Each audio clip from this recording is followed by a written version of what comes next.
ہمارے تمام سننے اور دیکھنے والوں کو السلام علیکم۔ آپ سے حسب روایت درخواست ہے کہ اگر ابھی تک آپ نے محسن ٹی وی کو سبسکرائب نہیں کیا تو اسے جلدی سے سبسکرائب کر لیجئے تاکہ آئندہ آنے والی ہر نئی ویڈیو بآسانی آپ تک پہنچ سکے۔ جی ہاں ناظرین، تو آج کی اس ویڈیو میں ہم آپ سے ایک ایسے شخص کے بارے میں بات کرنے جا رہے ہیں جس کے بارے میں مشہور ہے کہ وہ سورج کی تپش سے مچھلیاں بھون کر کھاتا تھا، اور طوفان نوح میں اکیلا زندہ بچنے والا وہ انسان جس کے بارے میں ہم آج بات کریں گے۔ ناظرین، فرعون کے دریائے نیل میں غرق ہونے کے بعد جب بنی اسرائیل کی قوم کو اس کے ظلم و جبر سے نجات مل گئی تو اس کے کچھ عرصہ بعد اللہ تعالیٰ نے حضرت موسیٰ علیہ السلام کو حکم دیا کہ ملک شام کی سرزمین سے ظالم و جابر لوگوں کو نکال دو اور خدا کے دشمنوں سے جہاد کرو، اور اپنی قوم میں سے 12 افراد کو بنی اسرائیل کے 12 قبیلوں پر سردار مقرر کر دو تاکہ سب اپنے سرداروں کے تابع رہیں اور اللہ کے حکم کی پابندی کرتے رہیں۔ چنانچہ حضرت موسیٰ نے اپنی قوم کے 12 قبیلوں پر ان میں سے 12 افراد کو سردار مقرر کر دیا۔ اللہ کے حکم سے حضرت موسیٰ اور ہارون جہاد کے لیے اپنے سرداروں اور قوم کے ہمراہ جب کنعان کے مقام پر پہنچے تو وہاں اپنے سرداروں کو حکم دیا کہ ملک شام جا کر وہاں کے ظالم اور جابر لوگوں کے حالات معلوم کریں۔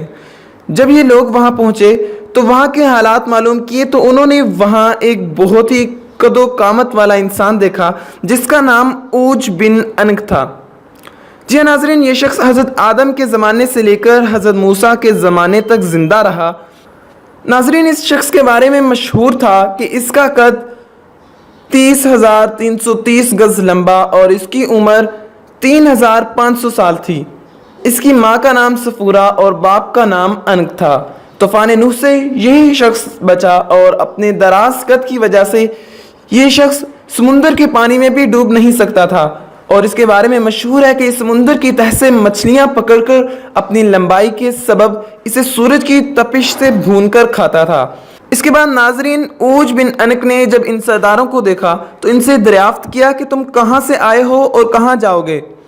ان سرداروں نے جب اسے اپنا حال بیان کیا تو اس نے ان سب کو پکڑ لیا اور اپنی بیوی کو دکھانے کے لیے لے گیا اور اپنی بیوی سے کہنے لگا، دیکھو یہ سب میرے ساتھ لڑنے کے لیے آئے ہیں، اور یہ کہہ کر انہیں زمین پر ڈال دیا اور چاہا کہ چونٹی کی طرح پیر سے مل دے، تو اس کی بیوی نے کہا، ان کو چھوڑ دو، یہ کمزور اور ناتواں ہیں، خود ہی چلے جائیں گے، تجھ کو انہیں مارنے سے کیا فائدہ ہوگا؟ چنانچہ یہ سردار ظالموں اور جابروں کی کثرت سے ڈر کر واپس چلے گئے۔ واپس آ کر انہوں نے ملک شام کی باتیں اور دشمنوں کی قوت کے بارے میں حضرت موسیٰ کو تفصیل سے بتایا اور یہ بیان کیا کہ وہاں کے پھل فروٹ بھی بہت بڑے بڑے ہیں۔ حضرت موسیٰ نے ان سے کہا کہ اپنی قوم کے لوگوں سے شام کے لوگوں اور ان کی قوت کے بارے میں کچھ بیان مت کرنا، کیونکہ یہ لوگ پہلے ہی بہت بزدل ہیں اور جہاد سے بھاگ جائیں گے۔ آپ علیہ السلام کے اس حکم پر ان 12 سرداروں میں سے صرف 2 سردار اپنے وعدے پر قائم رہے۔ ان میں سے 10 سرداروں نے عہد شکنی کی اور قوم کے افراد کو وہاں کا سارا احوال جو وہاں دیکھا تھا انہیں بیان کر دیا اور اوج بن انک کے ہاتھ پکڑے جانے کا واقعہ بھی بتا دیا۔ جب قوم نے ان سے دشمنوں کی قوت کے بارے میں سنا تو ہراساں ہو کر جہاد پر جانے سے کترانے لگے اور مصر واپس جانے کی تیاری کرنے لگے۔ حضرت موسیٰ نے فرمایا، اے لوگو، تم گھبراؤ مت اور جہاد سے بھاگنے کی کوشش نہ کرو، میرے ساتھ اللہ نے وعدہ فرمایا ہے کہ میں تمہیں ان کافروں پر فتح دوں گا۔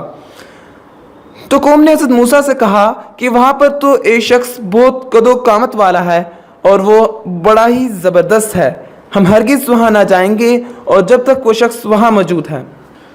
جو سردار اپنے وعدے پر قائم رہے تھے وہ اپنی قوم سے کہنے لگے، اے قوم، ٹھہر جاؤ اور ان پر حملہ کرو، اللہ تم کو فتح دے گا، اور موسیٰ علیہ السلام نے وعدہ کیا ہے کہ اللہ ان کو ضرور ہلاک کرے گا۔ قوم نے کہا کہ ہم ساری عمر وہاں نہیں جائیں گے، اے موسیٰ، تو اور تیرا رب دونوں جا کر ان سے لڑو، ہم تو یہیں بیٹھے ہیں۔ حضرت موسیٰ نے ان سے غصہ ہو کر ان کے لیے اللہ سے بددعا کی، جس کی وجہ سے شام کی فتح میں 40 سال کی تاخیر ہوئی۔ اس مدت میں بنی اسرائیل کے نافرمان لوگ جنگلوں میں بھٹکتے رہے۔ حضرت موسیٰ علیہ السلام اور ہارون علیہ السلام اپنا عصا ہاتھ میں لے کر ملک شام جہاد کے لیے روانہ ہوئے اور جب رات ہوئی تو بنی اسرائیل نے واپس مصر جانے کا ارادہ کیا۔ تمام رات چلتے رہے، لیکن صبح فجر کے وقت کیا دیکھتے ہیں، جہاں سے رخصت ہوئے تھے ابھی تک وہیں موجود تھے، اور سمجھے کہ حضرت موسیٰ کی بددعا سے یہ حال ہوا ہے۔ تب ان میں سے ایک نے کہا کہ اس میدان میں ٹھہر جاؤ اور صبر کرو اور استغفار پڑھو، جب تک حضرت موسیٰ علیہ السلام شام فتح کر کر واپس نہ آ جائیں۔ بنی اسرائیل کی قوم کے 6 لاکھ افراد حضرت موسیٰ کی بددعا سے 40 سال اس جگہ سے نہ نکل سکے۔ اس جگہ کا نام طیہ ہے، جو فلسطین، اردن اور مصر کے درمیان ایک میدانی علاقہ ہے۔ الغرض، حضرت موسیٰ جب اوج بن عنق کے شہر کے نزدیک پہنچے تو لوگوں کی محیط شکلیں دیکھ کر ڈرے اور اللہ کو یاد کر کر آگے بڑھے۔ جب اوج بن عنق نے ان کو دیکھا تو چاہا کہ پکڑ کر چوٹی کی طرح مسل دے اور کہنے لگا کہ تو ہی بنی اسرائیل کا وہ سردار ہے جس نے فرعون کو اس کی قوم کے ساتھ دریائے نیل میں غرق کر دیا تھا۔ یہ کہہ کر اس نے حملہ کر دیا۔ حضرت موسیٰ نے اس پر جوابی حملہ کیا۔ آپ کا قد بھی 10 گز اونچا تھا۔ آپ نے 10 گز اچھل کر اپنا عصا اتنے زور سے اس کے ٹخنے پر مارا کہ وہ وہیں گر کر مر گیا۔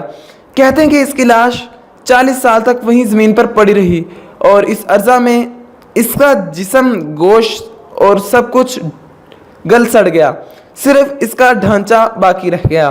جب حضرت موسیٰ علیہ السلام اور حضرت ہارون علیہ السلام جہاد سے سرخرو ہو کر واپس لوٹے تو اس کے ڈھانچے کو اٹھا کر دریائے نیل پر رکھ دیا، اور ایک عرصہ تک وہ ڈھانچہ دریائے نیل پر پل کا کام انجام دیتا رہا۔